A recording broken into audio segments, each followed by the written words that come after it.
கரங்களை உயர்த்தி. அதுக்கு எது கரங்களை உயர்த்தி சொல்கிறீங்களா?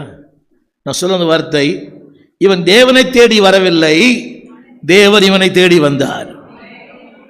அவன் தேவனை தேடி வந்திருந்தார், நான் என்ன சொல்லியிருப்பான்? ஐயா எனக்கு கொஞ்சம் ஜெபம் பண்ணுங்க, எனக்கு கொஞ்சம் ஜெபம் பண்ணுங்க, நான் வெளியே உட்கார்ந்துருக்கிறேன், உள்ளே உட்காருன்னு எனக்கு கொண்டு உள்ளே விடுங்க, அங்கே சத்தியம் கேட்பேன், அங்கே அற்புதம் நடக்கிறதெல்லாம் பார்ப்பேன். அவனுக்கு அந்த சத்தியம் கேட்கணும், அற்புதங்களை பார்க்கணும், இல்லை காசு தான். திரும்ப சொல்லுகிறேன், பணத்தை இவன் தேவனை தேடி வரவில்லை, தேவன் இவனை தேடி வந்தார்.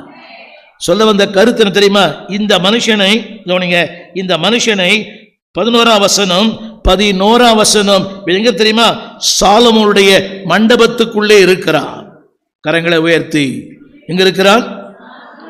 இதுவரைக்கும் எங்க இருந்தான்? வெளியே. என்ன தொழில்? பிச்சை கேட்பது. நான் சொல்றது காத்துங்க.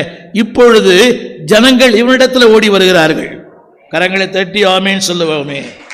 என்னங்க ஜனங்கள் அவனிடத்தில் இருக்குதா இல்லைங்களா? 10ஆம் வசனத்தில் கடைசி வார்த்தை, ஜனங்கள் ஆச்சரியப்பட்டு பிரமித்தார்கள். ஆமேன். என்னை ஆச்சரியப்பட்டு பிரமிக்கிற அளவுக்கு என்னை மாற்றினது பெந்தேகோஸ்தே நாள். அவளா? அவள் தான் இவள். என்ன பாட்டும் அது? அவன் தானா?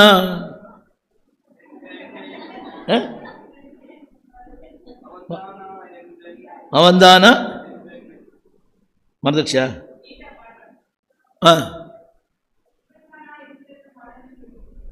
இவன் தானா? அந்த வசனம் படிச்சீங்க, நல்ல கவனிங்க. ஒரு வார்த்தை, அவனிடத்தில் ஓடி வருகிறார்கள். கரங்களை உயர்த்தி.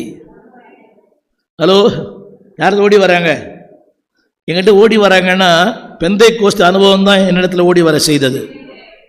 அந்த அனுபவத்தை பெற்றவன் கவனிங்க, அந்த ஆலயத்துக்குள்ளே ஓடி வருவான். நீங்கள் எல்லாம் அந்த அனுபவம் பெற்றவங்க தான். ஆமேன். 7:30 மணிக்கு வந்தால் கூட பரவாயில்லை. நான் சொல்ல புரியுதா? இது வரைக்கும் நோக்கம் என்ன உங்களுக்கு தெரியுமா? இது அடுத்த சொல்ல போகிறேன். அடுத்த வசனம் அவனை பாருங்க, 11ஆம் வசனம். குணமாக்கப்பட்டவன் திரும்ப பிச்சை எடுக்க போல குணமாக்கப்பட்டவன் பேதுருவை யோவானை பற்றி கொண்டான். ஆமேன். வாழ்வு வந்த உடனே எங்கே போயிடுறோம்?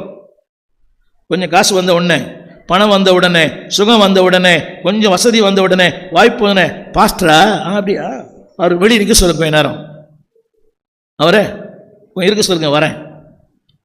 வசனம் பார்த்தீங்களா? பெந்தேகோஸ்தே அனுபவம் உன்னை ஊழியனோடு இணைக்கும், சபையோடு இணைக்கும், சத்தியத்தோடு இணைக்கும், ஆவியானோடு இணைக்கும். கரங்களை தட்டி